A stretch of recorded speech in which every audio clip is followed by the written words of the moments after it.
Hey guys, welcome to another Palworld video, and today I'm going to show you how to maximize your pals, maximize their firepower, get the best rainbow passives, world tree passives, and other amazing farms you can do right now to pretty much get them started, both in combat but also when you send them in expeditions. I'm not going to go over fishing because it's pretty self-explanatory, and a lot of you guys actually told me you hate fishing.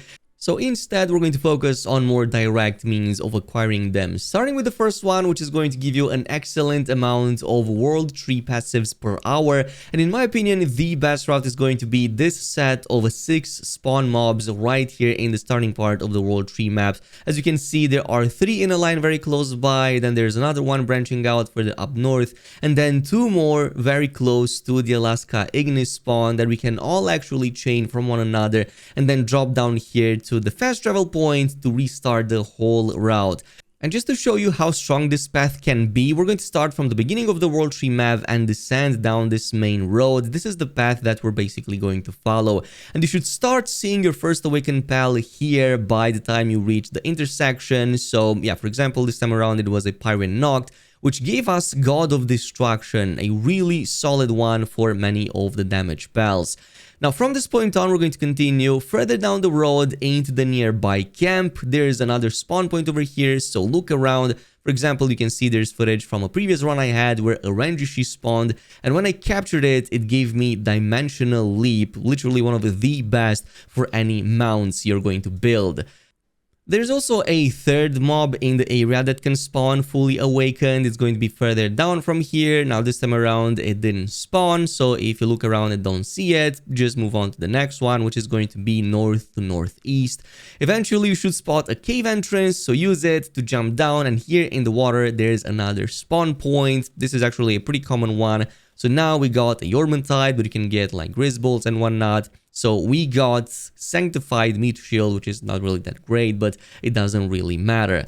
And there's only 2 left in the Walaska region, so we're going to now head over towards it, to the northern side of the Walaska Ignis spawn, where we should already see another awakened. Keep in mind that this is just me showing you some of the footage that did spawn them. They aren't guaranteed to spawn all the time, so you're going to be circling around these locations and do this on repeat, as they do have a pretty solid chance to spawn, but it's not going to always be guaranteed.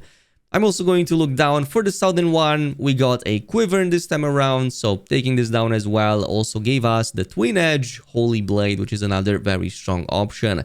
And once you're done with all 6 of them, this is basically your route. You're going to go to the nearby fast travel point and then teleport all the way back at the beginning of the map, rinse and repeat, and basically do this with all of the awakened pals that spawn this way.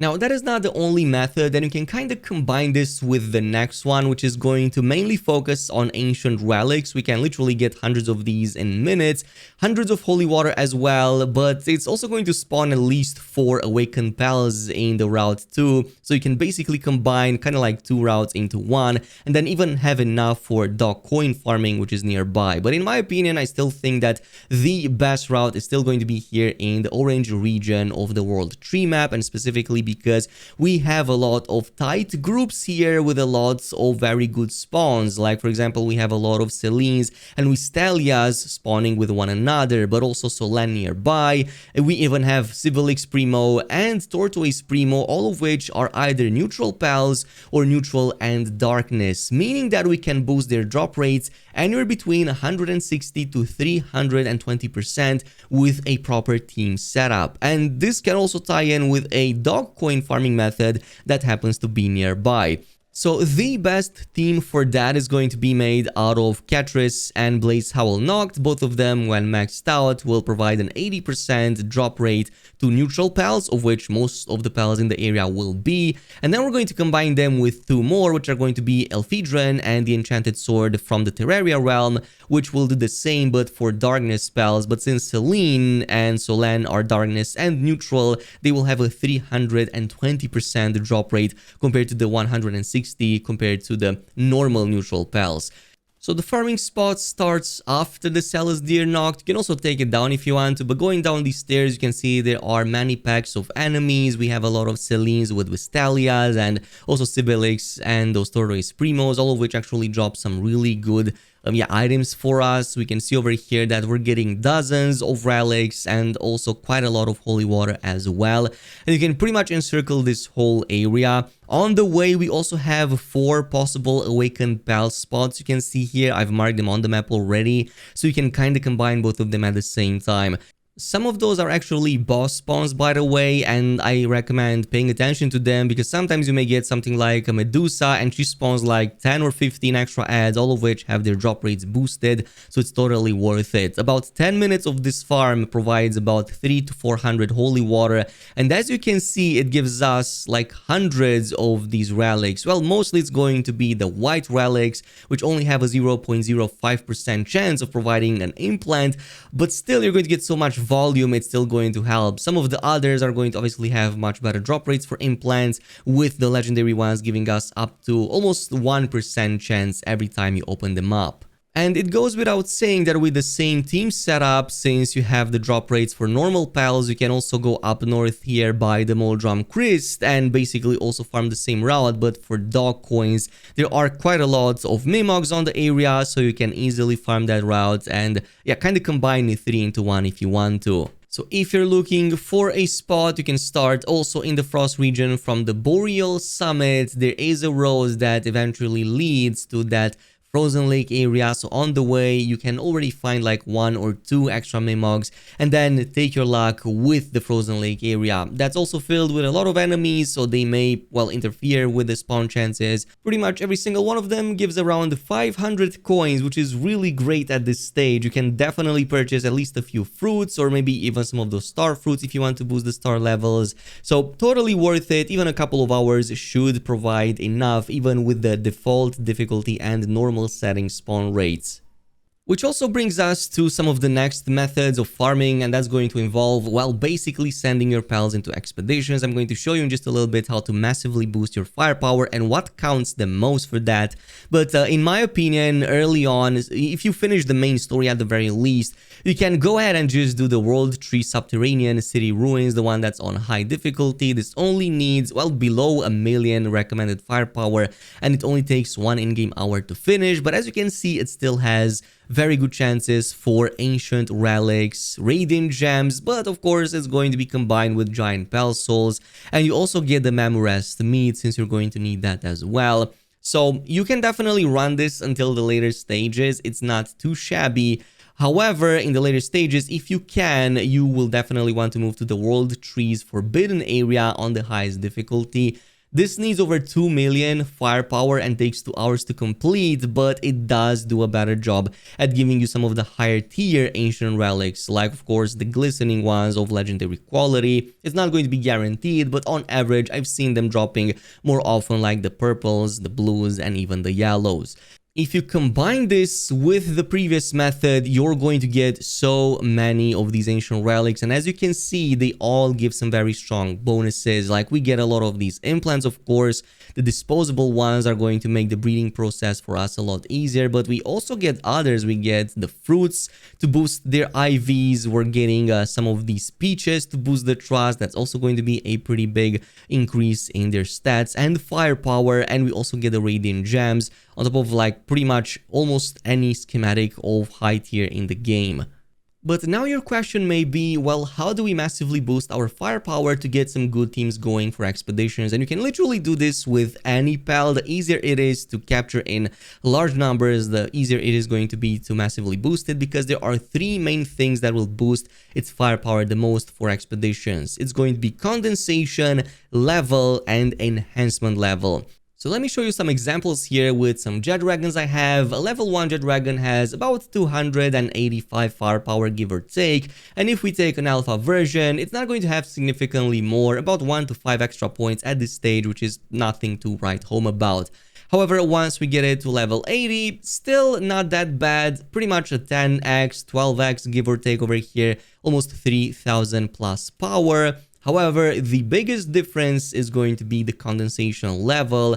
Even a level 1 jet dragon of 4 stars, as you can see, has a massively bigger difference, 8650 firepower just for this.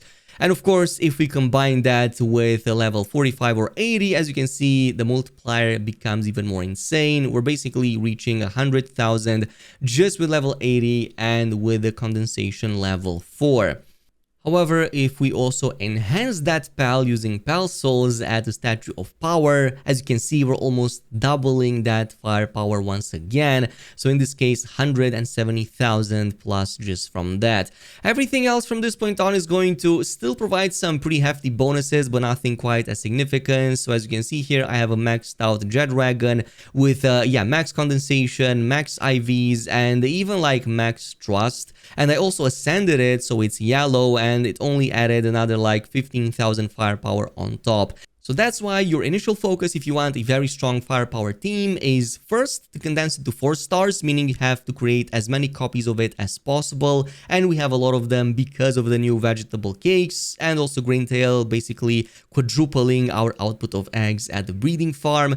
Then you're going to want to level it up to level 80 or as close to it as possible, and you're going to have to pretty much manually do that. So whenever you're, just farming bosses in an area, let's say a level 81, bring some of these lower ones with you so that you can actually get a lot of XP for them. As you can see, you can easily boost them directly to level 60 by just bringing them in any level 70 plus fight and then farm from that point on. Just make sure that you add the growth acceleration bell in the mix for a 50% to the XP PAL rate. This is an easy acquisition from the Ancient Tower here west of the Mount Floopy summit. Very early on acquisition, but very worth it. Which is going to be a great segue into our next farming method, and that's going to be for giant PAL souls. To get a lot of them in the end game, my opinion is that the best route is by breaking down Sylvans at a disassembling farm, basically. So in this case, you're going to be using the same method as before. We're going to have a Greentail to pick double eggs, and also vegetable cake to pick double again, so quadruple in total. And we're going to try to get Sylvanses that at least have philanthropists to boost their breeding rate by 100%, and if you can, get service-minded and also lavish hospitality to increase their drops by 150%, which yes is going to apply to the souls as well. So now you're getting anywhere between like 2 to 3 instead of only 1 to 2. Pretty significant change, I would say, when you're disassembling them en masse. You don't want the alpha version, so don't use bronze trees in this setup. The alpha versions will provide completely different drops. Go with the regular versions if you want the PAL souls. You can even start this at early stages, like I've been using this intermediary version with Sekhmet early on, which had some pretty nice results, but I believe other PALs can work just as well. Now, if you also want to further boost its attacks and defenses and pretty much max out the PAL as much as you can, you're going to need to max out its trust to level 10. And of course, the best method of doing that is using Kinship Peaches. Specifically, in this case, that would be the purple variant. You only need 10 to get the maximum 10 out of 10 trust. And there are a few methods you can use. The best ones, however, are still going to be sending your pals into expeditions, and specifically the ones in the Fabric Island. As you can see, they tend to actually drop quite a lot of Kinship Peaches. The majority of them actually do. You will need to defeat the hard boss versions of the towers in those areas, but this can also be combined with any other element you might want to also farm at the same time. So for example, if you want to combine this with giant PAL soul farming, you may want to do the Moonflower Secret Hideout. This is going to give both that as well as the large PAL souls at the same time. You do need quite a bit of firepower, but every single one of them has the same requirement. It's only that the element that changes. All of them have a 1.6 million firepower recommended. Otherwise, our other method is to take a look at some of these islands on the outskirts of the map. Pretty much there are like 7 up to 11 of them basically, all of which do have a chance for at least 1 or 2 possible peach spawn locations, like Sunlit Islands over here, Scouring Islet. Every single day there's a 10% chance for every single one of these spots to have one of those peaches spawning. It can be on any of these islands, so it can be pretty rare. In this case, if you do manage to find one of them spawning, my recommendation is to actually create a base around it. If you create a base around it and set one pal to collect it every single day, it's going to happen automatically in the background. So after a few in-game days, you can definitely collect them without having to input any other type of work yourself. It will be time consuming and takes a lot, but it's still something nice to have in the background if you don't currently have the firepower nor the means to farm them reliably in a manual kind of way. And here is how the process would all tie up together. Let's say in this case I want, I don't know, a Noclim, Ignis. I want him both as a strong contender in my party, but also good to send into expeditions. We can see we can actually breed him using a regular Noclim and a Ragnarhawk, but let's say I want to introduce some other variables in the mix. For example, I want to add Legend in the mix, so a Jet Dragon could work here in the tree. We could also combine one of the Falaris Aqua that we found previously, so that in this case we can also add one of like the Demon Gods or some of the other World Tree passives in the mix as well, so he can obtain them eventually. We would handle that through the breeding process as well as through the surgery table whenever we can, and that would already handle all of the passive needs we want, even with the RNG gods on our side. From that point on, we would obviously have to condense him, so all of the others that we created via breeding that aren't quite as necessary, we're obviously going to condense them into that one pal. If we don't have enough for the full 4-star rating, we can also use star fruits, either purchase them with dog coins or purchase them with the bounties if you farm those a lot. That way we can easily reach 4 stars as well. Followed by increasing enhancement level using all of those pal souls we farmed, of course, so that's also going to be another boost in firepower. Then we're going to max out any of its remaining IVs in case they are left. We can easily use any of the elixir fruits. We don't need too many, and again can be purchased from the same NPCs as well. We're going to drop in a bunch of these really awesome peaches to boost up the stats more via the trust. And finally, we're going to drop in its Awakening Crystal, since we should have plenty of these as well. Easily boost it to Super Saiyan and further get another boost in stats. The only thing remaining from here is to, of course, bring it to level 80. So whenever we go into fights, we're gonna grab like 4 or so, or even 5 of them at the same time with us to boost them up as close as possible to level 80. That's going to be how you boost its firepower the most. Hopefully this was helpful to you guys. Let me know in the comments if you do anything else to increase firepower and damage to your team pals. In the meantime, thanks so much for watching, and I'll see you in the next video.